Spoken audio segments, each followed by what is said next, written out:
Top quality और consistent performance के लिए सिर्फ सिल्वर पंप्स। टॉप क्वालिटी और कंसिस्टेंट परफॉर्मेंस के लिए सिर्फ सिल्वर पंप्स, नाम याद रखना। आज खरं कुंभमेळ्याच्या बैठकीसाठी पूर्वतयारीसाठी जी बैठक असते त्यासाठी मी या ठिकाणी आलेलो होतो। पण आज पाऊसही सकाळपासून खूप आहे, अतिशय मुसळधार पाऊस। म्हणजे त्र्यंबकेश्वरमध्ये सुद्धा खूप पाऊस आहे, नाशिकमध्ये खूप पाऊस आहे, गोदावरीला या ठिकाणी मोठा पूर आलेला आहे। अशी परिस्थिती पुढच्या पावसाळ्यात 1.5 वर्षाने जर असेल आणि त्यावेळेला कुंभमेळा असेल, कारण या दिवसाच कुंभमेळा येणार आहे, जुलै ऑगस्टमध्येच कुंभमेळा आहे।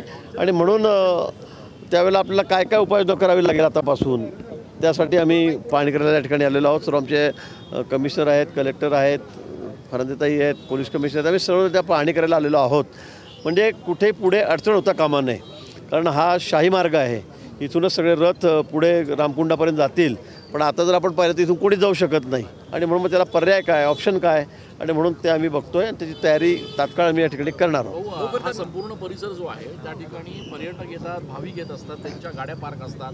अचानक पाण्याचा प्रवाह वाढल्यामुळे अनेकदा गाड्या या ठिकाणी अडकतात। आज सकाळी सुद्धा अशी एक दुर्घटना घडलेली आहे। काय नेमक्या सूचना असतील प्रशासनाकडून? नाही, निश्चित आम्ही आता पोलीस प्रशासनाला सांगेल, महापालिकेला मी सांगेल की ते बोर्ड फलक लावले गेले पाहिजेत। इथे काही लोक अशा दिवसामध्ये उभे करून गार्ड्स त्यांना गाड्याचं पार्किंग त्यांना वेगळ्या ठिकाणी करायला लावावं लागेल, कारण आता अचानक पाऊस येतो। आपण बघितलं की रेकॉर्डतोड पाऊस या ठिकाणी होतोय, वरती होतोय, आणि त्यामुळे अचानक पूर येतो आणि मग कोणाला याची कल्पना नसते की इतका जोरात या ठिकाणी एवढा मोठ्या प्रमाणात पूर येईल। आणि म्हणून या ठिकाणी आता आम्ही फलके लावू, सगळ्या आमचे गार्ड्स या ठिकाणी ठेवून पार्किंग कुठे करायचं, किती सुरक्षित ठिकाणी कुठे करायचं, हे आम्ही सूचना देऊ। काही पूल जे आहेत ते जीर्ण झालेले आहेत, 100 वर्षापेक्षाही अधिक आयुर्मान त्यांचं झालेलं आहे। निश्चित आम्ही काही पूल या ठिकाणी तोडतो आहोत, नवीनही पूल आम्ही करतो आहोत, त्याचे टेंडरही झालेले आहेत। 4-5 पुलांचे टेंडर आता झालेले आहेत। मला वाटतं एक या आठवड्यातच वर्क ऑर्डरसुद्धा त्यांची होईल, म्हणजे जीर्ण झालेले आहेत। आता हाही पूल आपण जो उभा आहे हा पण जीर्ण झालेला आहे, मधला जो एक पूल आहे तोही आपण त्या ठिकाणी काढतोय।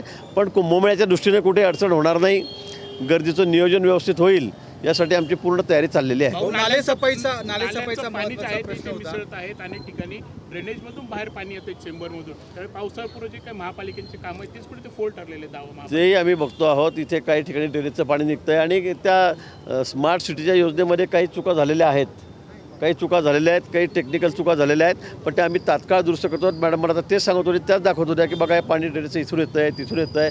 पण या 2-4 महिन्यामध्ये, म्हणजे येत्या कुंभच्या आत, 1 वर्षाच्या आत आम्ही सगळे हे जे सगळे फॉल्ट आहेत, काही तांत्रिक चुका झालेल्या आहेत, त्या आम्ही दुरुस्त करू, आणि कुठेही घाण पाणी गोदावरीमध्ये येणार नाही, ड्रेनेजचं पाणी येणार नाही अशी व्यवस्था करू।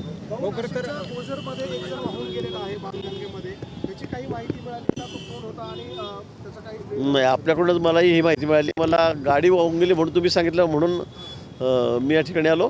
पण कोण कुठे ओझरला का कुठे कोण व्हायला असेल तर त्याची निश्चित मी माहिती घेतो। राज्यभरातच अनेक ठिकाणी पाऊस मुसळधार झालेला आहे, अनेक ठिकाणी पाणी साचलेलं आहे, कुठे रस्ते बंद झाले आहेत, एकंदरीतच पूर्ण राज्य पातळीवरती कसं आपत्ती व्यवस्थापन? मला वाटतं आता पावसाळा म्हटलं म्हणजे पाऊस पडणार आहे। कोकणामध्ये विशेष करून मोठ्या प्रमाणामध्ये पाऊस या ठिकाणी तो आहे। मुंबईमध्ये 2-3 दिवस सततधार पाऊस त्या ठिकाणी सुरू आहे, पण सगळं धोक्याच्या बाहेर आहे। आमच्या कंट्रोल रूमच्या माध्यमातून आमच्या सगळ्या ठिकाणी नजर आहे। आमच्या NDRFच्या टीम असतील, SDRFच्या टीम असतील, पोलीस यंत्रणा आहे, फायर ब्रिगेड आहे, हे सगळे अलर्ट आहेत। परवा आपण बघितलं असेल ज्यावेळेला पुण्यामध्ये मावळ तालुक्यामध्ये जी दुर्घटना घडली आणि त्यात तो पूलच कोलॅप्स झाला, पण लगेच 10 मिनिटांमध्येच तिथे NDRFची टीम त्या ठिकाणी गेली, CRPFचा कॅम्प तिथे मोठा बाजूला होता, ते सगळे जवान त्या ठिकाणी धावून गेलेत, सगळ्यांनीच त्या ठिकाणी मदत केली आणि खूप मोठा अनर्थ त्या ठिकाणी टळला। सुरुवातीला आपणच बातमी दाखवली की 25-30 लोक वाहून गेलेत, पण त्या सगळ्या वाहणाऱ्या लोकांना स्थानिक गावकऱ्यांनी त्या ठिकाणी अडवलं, त्यांना वाचवलं, आणि मोठा अनर्थ त्या ठिकाणी टळला। गिरिजो, एक राजकीय प्रश्न, एकाच खडसे म्हणताय की बडगुजरांना घेतलं पण माझ्यात घ्यायला अडचण काय भाजप? आता तुम्हीच आत्मपरिक्षण करा की तुम्ही बडगुजरांपेक्षा